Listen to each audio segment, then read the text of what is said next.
Hello and welcome. Today's topic is our development of the mammary glands in our fetus.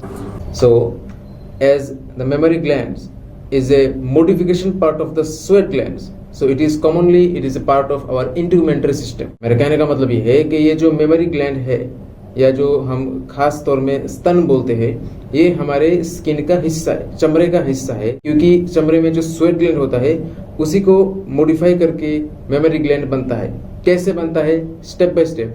First of all, memory ridge formation. What happens? As you can see in this photo, at the end of the 6th week of gestational day, the surface ectoderm forms or thickens together and forms a line or a ridge formation bilaterally. I mean, in the right side, left side, from the mid-axillary line up to the medial end of the inguinal ligament. कहने का मतलब है कि ये जो photo में देख रहे हो, सरफेस एक्टोडर्म 6 हफ्ते के आखिरी दिन में, जैसे जेस्टेशनल डे शुरू होता है, तो 6 हफ्ते के आखिरी दिन में क्या होता है, सरफेस एक्टोडर्म एक जगह जमा होता है, ठीक है, और एक लाइन जैसा फॉर्मेशन होता है जिसको हम कहते हैं memory ridge. Mid axillary line से शुरू करके medial end of the inguinal ligament तक, ठीक है. Within few days these ridges are disappears except the chest region. At the beginning of 8th week of gestational day, memory bud formation occurs. How? Exactly similar ways how the sweat gland forms. I mean, in epidermal ridge formation, where the few cells of the epidermis along with the stratum basale enters into the dermis and forms a epidermal bud.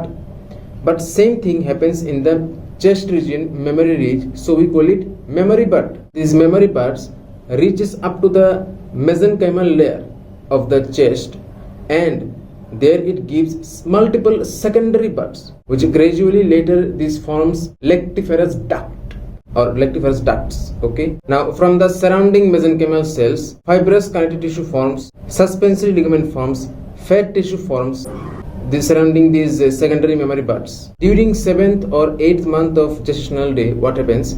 The epidermis becomes depressed to form a shallow memory pit where lactiferous duct opens into this area. After a few days of memory pit formation, the surrounding mesenchymal cell proliferates and forms the nipple areolar complex. And within few days, these lactiferous ducts merges together and forms lactiferous canals, multiple lactiferous canals, which are ultimately opens on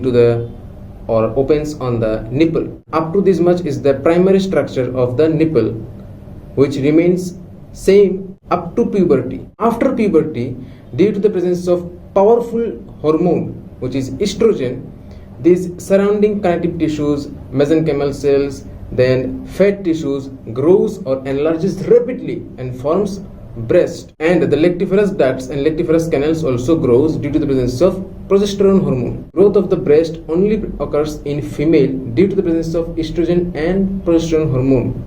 In male, these hormones are very negligible amount. That's why in male, breast do not develop. They remains as a rudimentary organ. So up to this much is the development of the breast or development of mammary gland in fetus. I hope you did understand, and all the clinical parts associated with these we'll talk about in obs and gynae chapter, in clinical chapter, not here. So see you in my next video. Till then, bye.